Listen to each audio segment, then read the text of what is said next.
கோவில்ல ஐயர் கல்யாண ஏற்பாடுகள செஞ்சுக்கிட்டு இருக்கும்போது, அவங்களுக்கு மாலைலாம் எடுத்து குடுத்து, அத மாத்திக்கவும் சொல்றாங்க.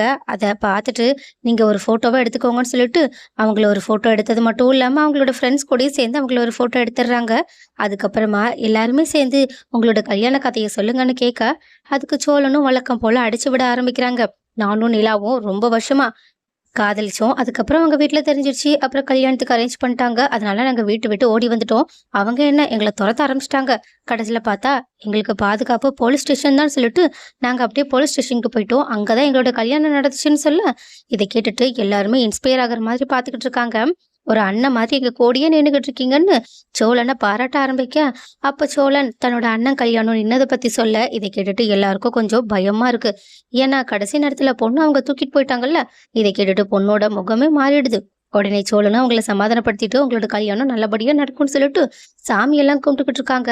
ஐயருமே தாலி எடுத்து அந்த பையன் கையில கொடுக்க, ஆனா அப்ப பார்த்தா வெளியே அந்த பொண்ணோட சொந்தக்காரங்க எல்லாருமே வந்திருக்கிறத அவங்களோட ஃப்ரெண்ட்ஸ் பார்த்துட்டு, அங்க பாருடான்னு சொல்லிட்டு மாப்பிள்ளை கிட்ட சொல்ல, இதை பார்த்துட்டு மாப்பிள்ளையும் பதட்டத்தோட நின்றுகிட்டு இருக்காங்க. தாலியை கட்டவே இல்லை. சோழனும் தயவு செஞ்சு சீக்கிரம் தாலியை கட்டுங்கன்னு சொல்ல, ஆனா எல்லாத்தையுமே பார்த்த அந்த பையனும், ஐயோ! ஆள விடுங்கடா சாமின்னு சொல்லிட்டு, அந்த தாலிய தூக்கி போட்டுட்டு, மாலைய சோழனோட கையில குடுத்துட்டு, தல தெறிக்க ஓடி போயிடுறாங்க. செவரேறி குதிச்செல்லாம் ஓடிடுறாங்க. அவங்களோட ஃப்ரெண்ட்ஸும் அவங்களோட பின்னாடியே போயிடுறாங்க. அதுவும் அந்த மாப்பிள்ளைக்கு அவங்களோட லவ்வர பத்தி கவலையே இல்ல. அவங்கள திரும்பி கூட பார்க்காம ஓடி போயிட, இத பார்த்துட்டு செம்ம ஷாக்கான அந்த பொண்ணு அப்படியே நின்னுகிட்டு இருக்கா.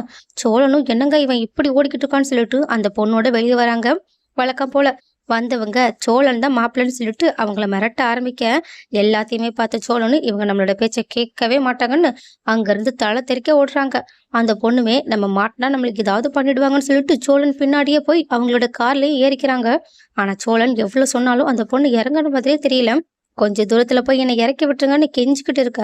இதை பார்த்துட்டு சோழனும் சரிங்க அப்படின்னு சொல்லிட்டு கார்ல போறாங்க. ஆனா போகும்போதெல்லாம் பிளம்பிக்கிட்டே இருக்காங்க.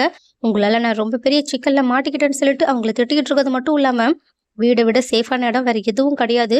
நீங்க தயவு செஞ்சு இதுக்கப்புறமா அந்த ஓடி போனவன் பின்னாடி போகாதீங்கன்னு சொல்லிட்டு அட்வைஸ்லாம் பண்ணி முடிச்சுட்டு அவங்கள ஒரு வழிக்கா ரொம்ப தூரத்துக்கு கூட்டிட்டு வராங்க. ஃபாலோ பண்ணிட்டு வந்தவங்களும் கொஞ்ச நேரத்துல காணாம போக, இப்பதான் அவங்க கொஞ்சம் ரிலாக்ஸ் ஆகுறாங்க. ஆனா அவங்க கரெக்டா அவங்களோட இன்ஃப்ளூயன்ஸை யூஸ் பண்ணி செல்லனோட காரை வளைச்சு பிடிச்சி அவங்கள கைதே பண்ணிடுறாங்க. அதுவும் வந்தவங்க போலீஸ்காரங்களா இருக்காங்கன்னு அந்த பொண்ணுகிட்ட கேட்டா, நம்மள துரத்துற எங்களோட சித்தப்பாவே எஸ்பி தான் ஒரு மிகப்பெரிய குண்டை தூக்கி போடுறாங்க.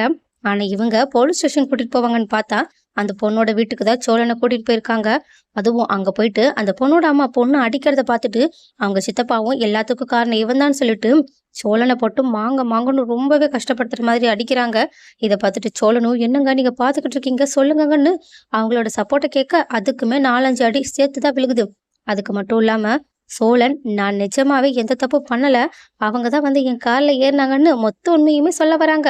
ஆனா அவங்கள முழுசா பேச விடாம அவங்களுக்கு மறுபடியும் மறுபடியும் அடியே கொடுத்துக்கிட்டு இருக்கிறது மட்டும் இல்லாம, அந்த பொண்ணோட அப்பாவும் உன் குடும்பம் என்ன குடும்பம்டா, நீ யாருடா, எப்படிடா என் பொண்ணு கூட பழக்கம் வந்துச்சுன்னு கேள்வியா கேட்க, சோழனும் எதுவுமே பேசாம அமைதியா இருக்காங்க. இவங்க கிட்ட எப்படி பேசுறதுன்னு அவங்களுக்கு தெரியல. ஆனா அந்த போலீஸ்காரங்களும் சோழனோட ஃபேமிலி டீட்டெயில்ஸை விசாரிச்சு மொத்த குடும்பமும் 10 நிமிஷத்துல இங்க இருக்கணும்னு சொல்லிட்டு அவங்களோட இன்ஃப்ளூயன்ஸால அவங்க எல்லாரையுமே அங்க கூட்டிட்டு வந்துடுறாங்க. வந்ததுக்கு அப்புறமா சோழனை மறுபடியுமே பேச விடாம அவன் பண்ண விஷயத்த சொல்லி அடி அடி நடிச்சுக்கிட்டு இருக்காங்க. ஆனா இத பார்த்துட்டு நிலாவுக்கு வந்ததே கோவம். அவங்க செம்ம டென்ஷனோட ஒரு நிமிஷம் நில்லுங்க, என் புருஷனை அடிக்க நீங்க யாருன்னு உரிமையா சோழனுக்கு சப்போர்ட் பண்ண ஆரம்பிக்கிறாங்க. இதை பார்த்துட்டு சோழனுக்கும் செம்ம ஹாப்பி. ஸோ நிலா அடுத்து எல்லாரையுமே கட் அண்ட் ரைட்டா வாங்க வாங்கன்னு வாங்க போறாங்க. ஸோ அடுத்து என்ன நடக்க போகுதுன்றத பொறுத்திருந்து பார்க்கலாம்.